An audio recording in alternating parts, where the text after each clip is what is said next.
Assalamualaikum warahmatullahi wabarakatuh. Selamat datang di kelas ekonomi SMA IT Al Uswa Surabaya. Ekonomi, mudah, dan berdaya guna.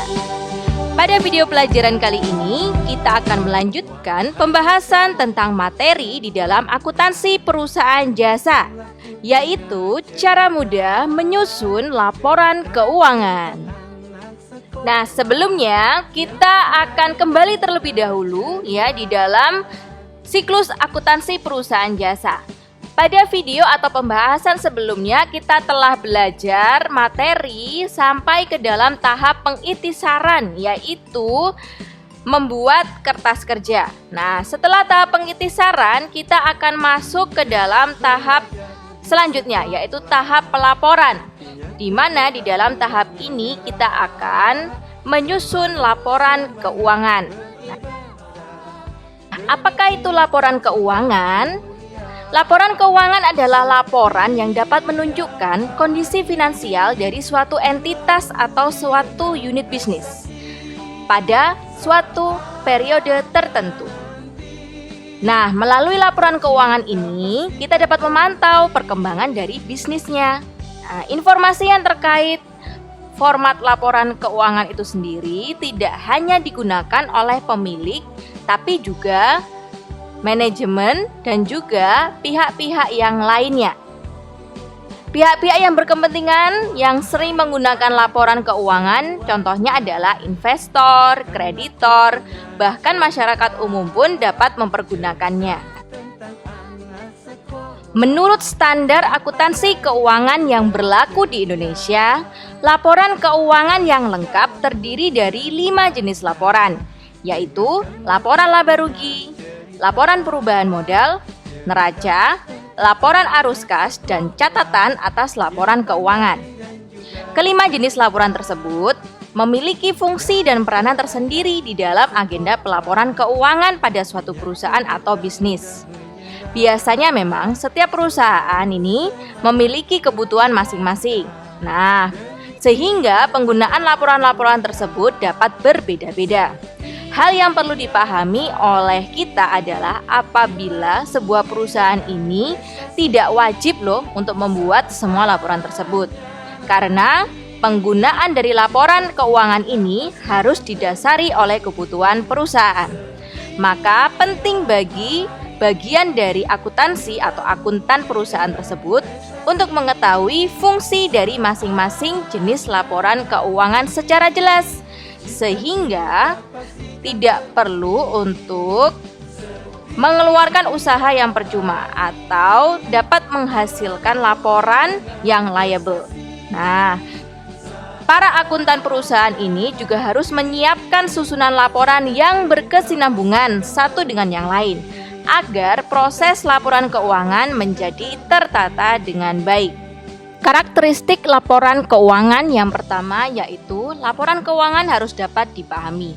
Yang kedua harus relevan. Ketiga dapat diandalkan. Keempat dapat dibandingkan.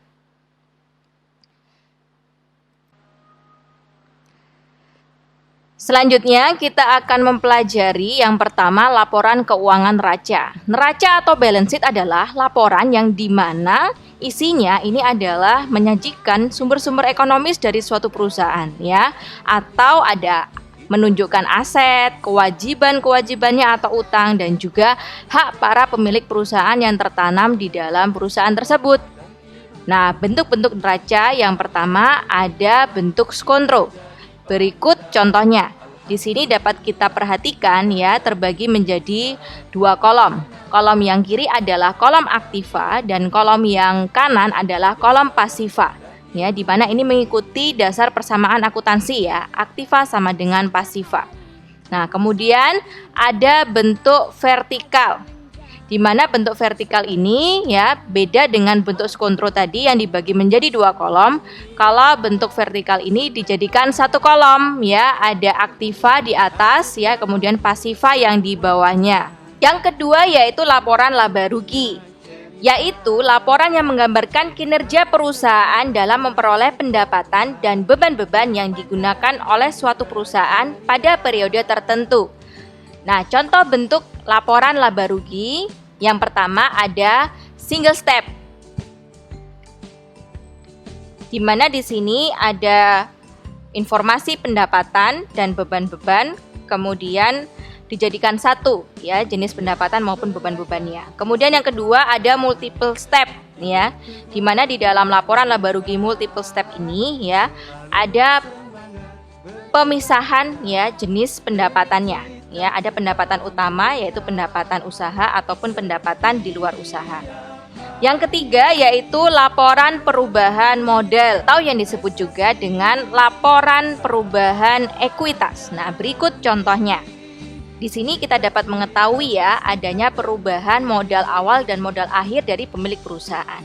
Yang keempat yaitu laporan arus kas. Laporan ini menunjukkan aliran masuk dan keluar uang tunai atau kas perusahaan dan dibagi menjadi 3 kelompok, yaitu aktivitas operasi, aktivitas investasi, dan aktivitas pendanaan.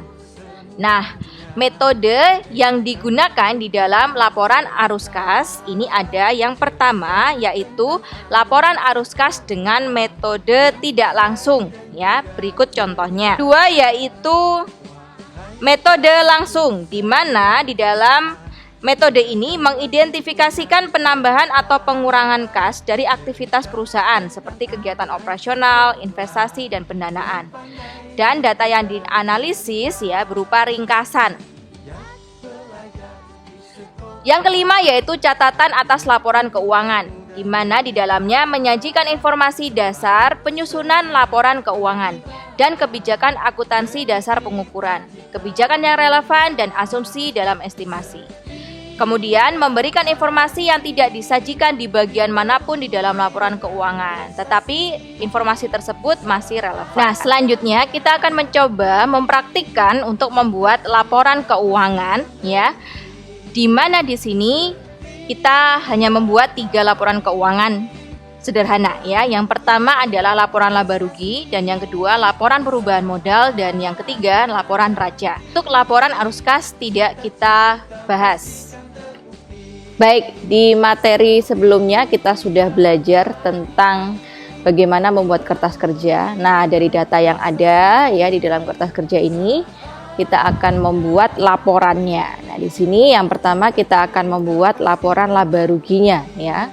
Laporan laba rugi dari Warnet Amigo pada periode 31 Desember 2018. Nah, dari mana kita akan mengambil data untuk membuat laporan ini? Nah, di sini di kertas kerja, tipsnya adalah kita melihat bagian dari kolom rugi laba yang ada di sini ya. Nah, disinilah ya data-data yang akan kita masukkan. Nah, di sini ada pendapatan jasa.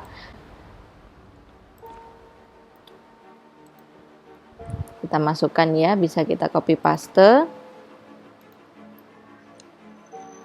Kemudian yang kedua, ada pendapatan lagi tidak ada, jadi satu saja yang dimasukkan.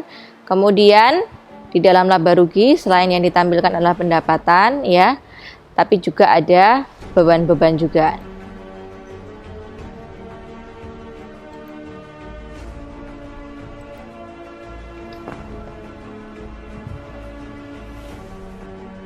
Ini totalnya 17.050.000 rupiah ya. Selanjutnya kita masukkan beban-bebannya ya.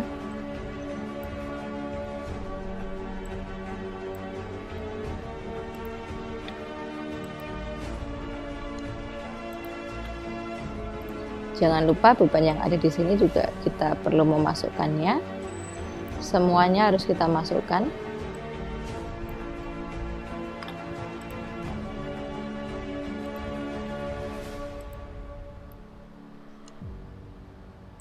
Nah, kalau sudah kita masukkan semua beban-bebannya, nah kita perlu mengecek ulang ya. Di sini total bebannya adalah 15.018.000 rupiah sesuai dengan rumus yang sudah kita masukkan ya. Nah, di sini untuk menghasilkan atau mengetahui laba atau rugi ya, maka rumusnya adalah pendapatan dikurangi dengan beban-beban.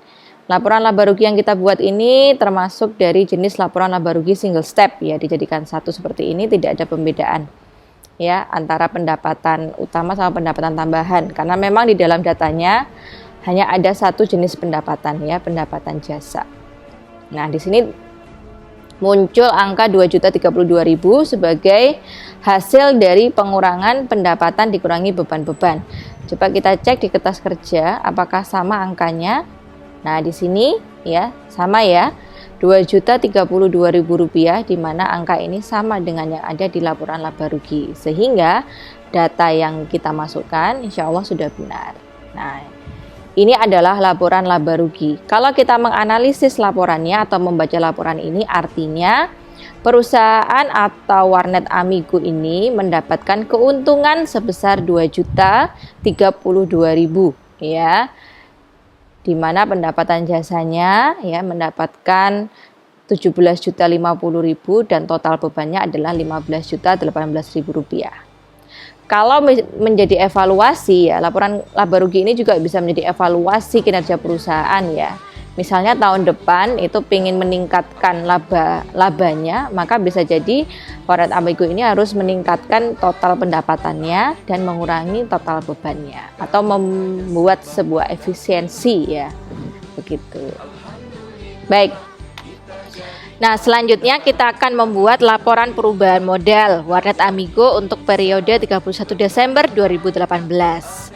Nah, di sini laporan ini tujuannya adalah agar pemilik perusahaan bisa mengetahui apakah ada perkembangan atau tidak modal yang telah ditanamkan ya di dalam bisnis tersebut. Oke, datanya tetap kita ambil ya dari kertas kerja di sini. Untuk modal awalnya kita ambil dari data modal di sini ya, akun 311. Kita ambil angkanya di sini. Kita masukkan sebagai modal awalnya 13 juta sekian. Kemudian ada prive ya, jangan lupa karena prive ini akan mempengaruhi modal pemilik perusahaan ya, karena prive itu sendiri adalah pengambilan modal ya untuk kepentingan individu dari pemilik perusahaan. Kemudian kenaikan modalnya didapatkan dari mana? Laba kan. Kenapa di sini disebut kenaikan? Karena perusahaan ini, Warnet Amigo ini mendapatkan laba. Kalau dia posisinya mendapatkan rugi, maka namanya bukan kenaikan modal, tapi penurunan modal ya. Karena di sini kita sudah mengetahui dari hasil kertas kerja bahwa Warnet Amigo ini mengalami kenaikan modal ya, sehingga yang didapatkan adalah laba. Ini ya, kita betulkan dulu untuk rumusnya. Rumus modal akhir ya, modal awal dikurangi prive ditambah kenaikan modal, sehingga modal dari pemilik Warnet Amigo ini dari semula 13.800.000, ini kalau membacanya ya, dari semula modal yang ditanamkan 13.800.000 berkembang ya menjadi 15.032.000 rupiah. Oke. Nah, selanjutnya yang terakhir kita akan membuat laporan keuangan neraca. Nah, coba kalian perhatikan di sini ya. Di dalam laporan keuangan neraca menampilkan di sisi kiri ya, di ruas kiri ada aset dan di sisi kanan ada kewajiban. Nah, di sini kalau kalian mengingat kembali ya pembelajaran bab sebelumnya yaitu persamaan dasar akuntansi, maka ini perwujudan dari persamaan dasar akuntansi tersebut, sehingga nantinya total aset di sini ya, angka atau jumlahnya sama dengan total kewajiban ditambah ekuitas. Nah, kita coba ya untuk mengisinya. Jadi di dalam neraca itu sendiri data yang kita ambil kembali dari kertas kerja ya. Untuk aset di sini ada dua jenis ya, dibagi menjadi dua, ada aset lancar dan aset tetap. Untuk aset lancar itu adalah harta atau aset yang dia sifatnya likuiditasnya tinggi ya, perputarannya cepat ya, biasanya kurang dari 1 tahun. Sehingga di sini yang termasuk dalam aset lancar seperti kas, kemudian piutang usaha, perlengkapan dan sewa dibayar di muka. Kita masukkan. Kemudian untuk aset tetap, ya ini likuiditasnya rendah, lebih rendah daripada aset lancar ya. Biasanya periodikalnya ini lebih dari setahun ya. Apa saja itu? Coba kita cari di sini. Ada peralatan, kemudian ada akumulasi penyusutan peralatan. Perlu diingat bahwa akumulasi penyusutan peralatan ini sifatnya mengurangi ya jumlah peralatan, sehingga nantinya di sini ya harus diberikan tanda minus ya. Oke. Kemudian selanjutnya kita akan memasukkan kewajiban. Nah, kewajiban sendiri juga dibagi menjadi dua. Ada utang jangka pendek atau kewajiban jangka pendek ya. Biasanya periodenya ini kurang dari 5 tahun, setahun sampai 5 tahun. Kemudian ada utang jangka panjang yang periodikalnya biasanya lebih dari 5 tahun. Apa saja itu? Untuk yang jangka pendek di sini ada utang usaha ya.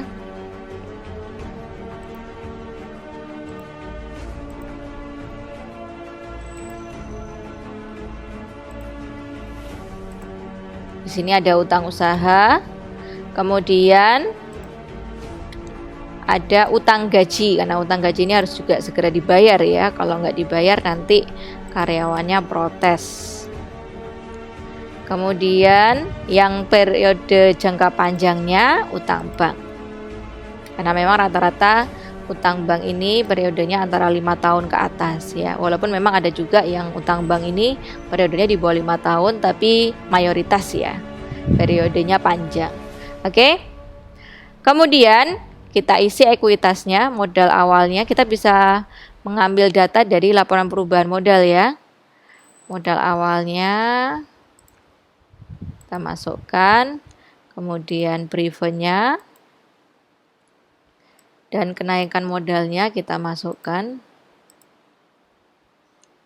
Oke. Nah, di sini jumlahnya juga harus sama ya, total ekuitasnya dengan laporan perubahan modal, kemudian total kewajibannya ini 20.650.000. Total aset lancarnya 16.500.000, total aset tetapnya 19.182.000.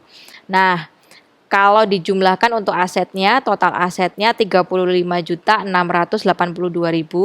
Kemudian untuk kewajiban plus ekuitas di sini kalau dijumlahkan semuanya ya, total kewajiban plus total ekuitas ya adalah 35.682.000. Nah, di sini angkanya sudah sama, berarti sudah benar. Nah, untuk laporan raca kita menggunakan raca bentuk skontro ya. Sekian pembahasan kali ini. Semoga dapat menjadi ilmu yang bermanfaat. Terima kasih atas perhatiannya dan sampai jumpa di pembahasan materi yang selanjutnya.